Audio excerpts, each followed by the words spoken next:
Salah satu strategi bernegara Tiongkok yang patut ditiru di dalam negerinya adalah menyiapkan semua sarana digital online, internet, dan satelit untuk kebutuhan transaksi, sosial media, hingga navigasi jauh sebelum menyatakan dirinya sebagai global player di tahun 2013 dengan strategi kolonialisasi obor One Belt, One Road. Tiongkok menyiapkan negaranya jauh-jauh hari sebagai digital country. Sungguh, kita semua tahu bahwa ke depan, bahkan mulai saat ini, tata kelola dunia yang baru adalah dunia digital, digital ekonomi, digital payment, digital living, juga digital politik. Kita juga semua tahu bahwa kaum milenial, generasi Z atau Gen Z, dan generasi di bawahnya adalah generasi terkoneksi dengan digital atau disebut Gen Z, generasi connected. Saat ini, 65% populasi di Indonesia adalah mereka yang berusia di bawah 40 tahun. Dan kepada kalian, saya ingin berbicara di mana di tahun Pilpres 2024, populasi mereka yang di bawah 40 tahun mencapai hampir 70%-nya di Indonesia. Sahabat muda,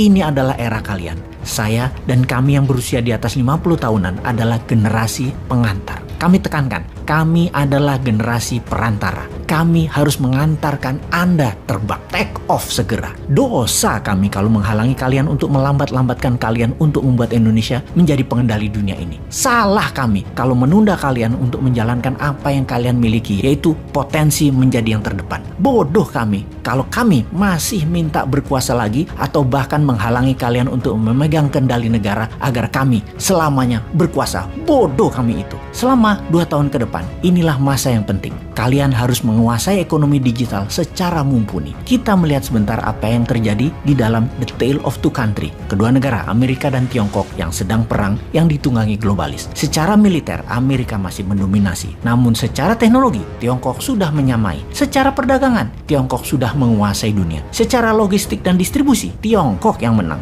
Uang, Wall Street, Tiongkok punya sendiri, dan Bosman sudah puluhan kali menulis dengan Hudsonian New Economic Model yang Tiongkok punya. Sosmed, informasi, apakah Amerika pemenangnya? Mungkin di dunia saat ini leading Amerika, tapi di Tiongkok, di dalam negerinya, Amerika tidak bisa sentuh sama sekali. Kita perhatikan list di bawah ini. Baidu adalah Google-nya Tiongkok. Alibaba adalah Amazon-nya Tiongkok. Didi Suching adalah Uber-nya Tiongkok. Baike adalah Wikipedia-nya Tiongkok. Niche adalah Instagram-nya Tiongkok. Weibo adalah Twitter-nya Tiongkok. Renren adalah Facebook-nya Tiongkok. WeChat adalah WA-nya Tiongkok. Youku adalah YouTube-nya Tiongkok. QQ adalah Gmail-nya Tiongkok. Sahabat muda, melihat hal ini ke depan, mari kita bangun platform digital itu semua, dan kali ini kita meminta pemerintah ikut turun tangan. Tiru apa yang Tiongkok lakukan untuk negaranya. Setelah kita membangun ratusan platform tadi, maka pemerintah dengan gagah berani harus melakukan apa yang sebuah negara revolusioner berani lakukan. Seperti Tiongkok setidaknya, atau meniru Nigeria yang telah meniru Tiongkok sejak 5 tahun yang lalu untuk punya digital platform sendiri. Kita kembali ke Tiongkok di dalam negaranya untuk melindungi swasta dan kepentingan nasionalnya dari serangan asing. Misalnya, Uber tidak boleh masuk Tiongkok sampai Didi Suching menguasai 80% pasar Tiongkok. Alibaba menguasai 80% market, baru Amazon boleh masuk. WeChat menguasai 90%, baru WA boleh masuk. Weibo menguasai 80%, baru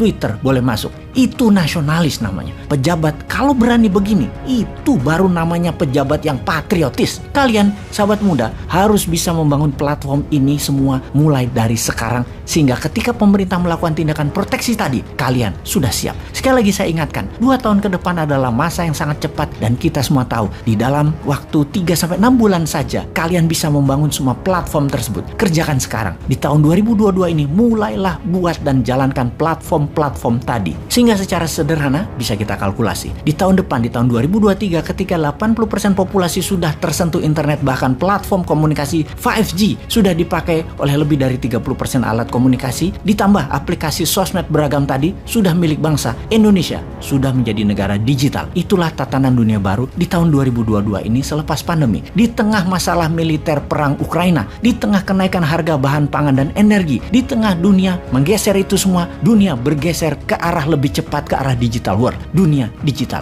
Untuk itu, kita siap dengan digital ekonomi kita, siap dengan digital living. Tinggal satu langkah lagi ke depan bagi kalian, generasi milenial dan generasi Z. Di tahun 2023, mulailah bersiap untuk masuk ke era baru digital politik. Disinilah saya pribadi dan beberapa sahabat saya yang usianya di atas 50 tahunan ini menitipkan pesan. Wahai kalian, ambil alih dengan elegan semua hal digital mulai saat ini hingga seterusnya. Pastikan pemimpin bangsa ini ke depan usianya di tahun 2024 adalah mereka yang usianya di bawah 50 tahun pejabatnya yang terbanyak. Kalau perlu pilih pimpinan puncaknya milenial yang paham dunia anak muda dan digital. Juga pastikan pilih pemimpin yang merupakan darah baru yang segar. Jangan yang itu-itu lagi, baik namanya ataupun orangnya. Kalau yang itu-itu lagi atau orang di sekitarnya, pasti masih ada campur tangan penguasa lama dan oligark. Coret mereka semua itu. Generasi kalian milenial adalah pemimpinnya. Lupakan manusia pendosa semacam kami ini. Semacam saya sih. Lupakan mereka yang terus ingin berkuasa walaupun ternyata tidak membuat bangsa dan negara lebih baik selama ini. Sekali lagi,